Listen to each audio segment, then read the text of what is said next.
into the cross braces. You were in the inside of the base of the tower, and then you turned your back behind you and climbed up and got through that hole. If you had a rifle strapped over your shoulder, you had to take it off and push it up through the hole and set it on the floor, and then squeeze up through that hole and climb up there and get it. There was no room to carry anybody or anything down that hole. Yeah, there wouldn't be in that small hole. It was physically impossible for it to ever happen like that. Before we get too far into all this, if you don't mind, personally, or the two of us, we're just as much interested in learning more about Frank. I mean, I feel I know Frank on a personal basis only because I spent 6 hours with him in a fight, and there's a closeness there that only he and I can share, or we can share with him. So, I really don't know anything about Frank. We met the night he came into the tower. The last half day of his life. It's hard to believe. Yeah. But I mean, to me, it's important to find out who Frank was as a man. I know what he was like as a man. In that time, there was no pretenses. No, you're real. And Frank was a special person. There's no way you can get around the way he was, what he did in that 6 hours. It wasn't like he got up into the tower, got wounded, and the battle was over for him. He fought pretty much the whole battle that was fought in that tower, except for right at the end. He could fire his gun even after he was shot? No. Well, no. But we came out of the tower shortly after that. One of the letters says he continued to defend. That came from Mr. Cooligan. No, it was a different letter was it? from a different person. It's in the citation. Yeah. In the citation, it says that it was the second round that hit the tower. That's the one that fatally wounded Frank. It wasn't the second. The third round. It was the third one. I see. The first round took the roof off, went over and took the roof off. And the second round blew a hole in the floor behind us. And the third round was the one that came in right under the gun, and Frank was on the gun. It goes up there. Okay, the first round hit right in the center of that roof and just peeled it open. Okay, the second round hit at the back side of that ladder where it was nailed in that opening in the floor. And then the third round hit, see those two rows of sandbags, ran all the way around the tower, all the way around the top part of it. And, okay, Frank was on the 30 caliber machine gun, which was set up on the front row of sandbags, and that B-40 hit right just below the barrel of that machine gun, and Frank was kneeling down behind it. And that's the round that got him. They really caught him. That's the city of Way then, right there? Well, this is the MACV Compound. Oh, I see. The main gate to the compound is right here to the left of that Jeep. And then the tower is down here in the northeast corner. And then this is the main building that you face when you're coming in, when you walk in the main gate. Did you think then yet it was a New Year's celebration, or did you know it was all a real war going on? Oh, no, we knew. You didn't know, but I mean, it happened on the wrong night. It was supposed to have been a New Year's night, right? Well, it was supposed to happen that night, actually. It was a Tet Offensive, and it was supposed to happen that night. It was actually supposed to happen, we were told by intelligence, it was supposed to happen by 12 o'clock at night. I see. And I was on guard duty on that post. That was my post.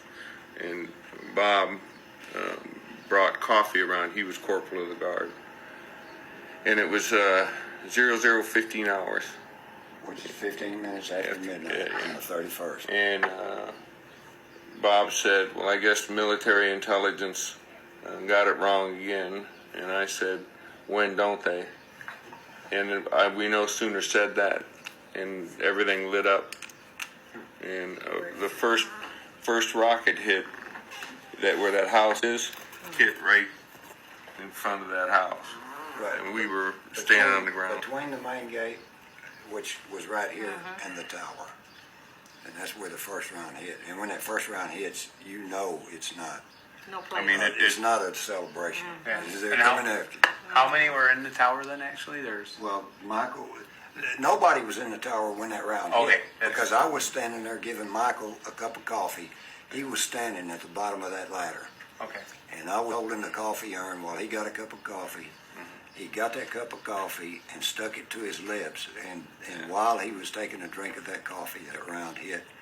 And he dropped the coffee cup and I He dropped dropped the pot, and We were both up that ladder and inside that tower.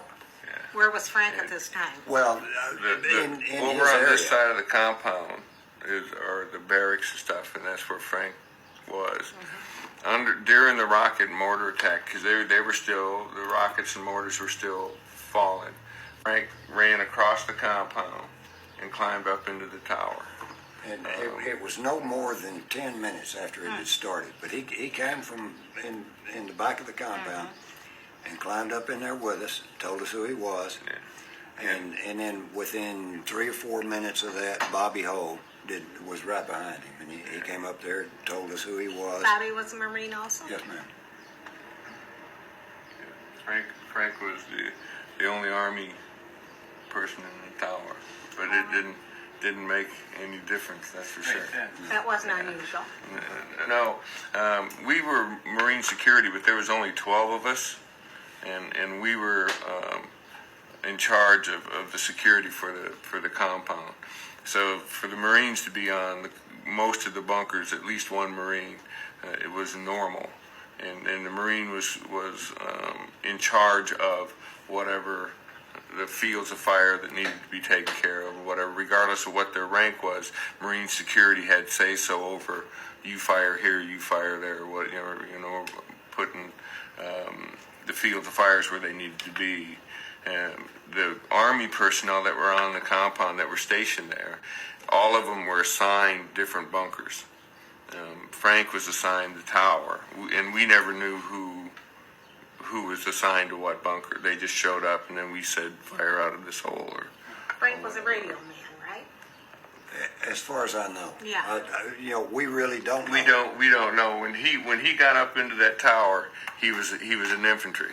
He was a Just battle. that's the way it was. We were all infantry, and then like they said, Frank said that was his gun, the machine gun, and we said, it's all yours, And you had no idea this was going to happen or go the way it did. No, they had Any one said, of you could have taken that fatal loon.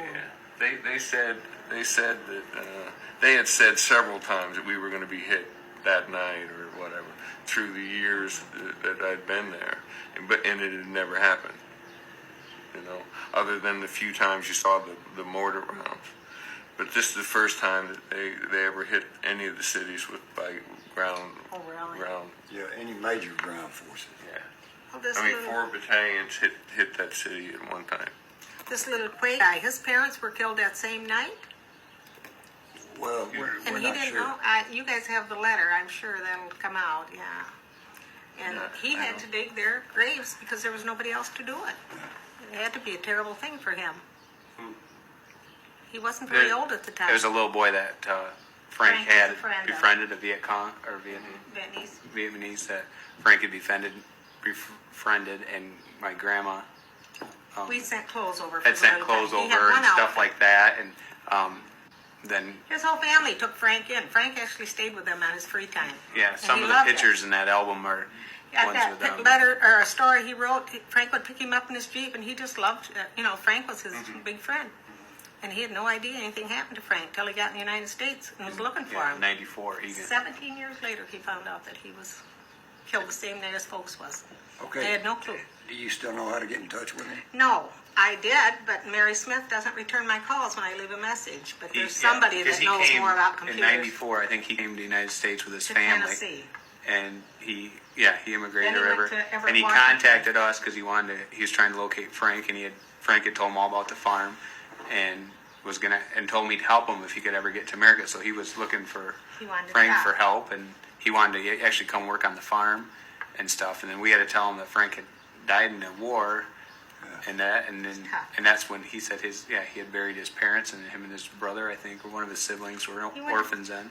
College in Everett, Washington, and I have a picture of his graduation. All Yeah, this. he kept in always touch, sent us and Christmas a little while cards. ago he sent a Christmas card again and stuff. But we have some of his information, and we're gonna try and locate him for that. 'Cause Okay, you remember Gil Reza, don't you? Yes, I have the story he wrote. Well, he may be able to find out. That's You true, know, because he he's may from be Washington, able to know or that. California. We can try and find him for you as well, so. That'd be yeah, great. Do you think he might have changed his name, though? I didn't see why. I don't know what he studied. I have no idea. We're gonna look into it. He's married, man with family.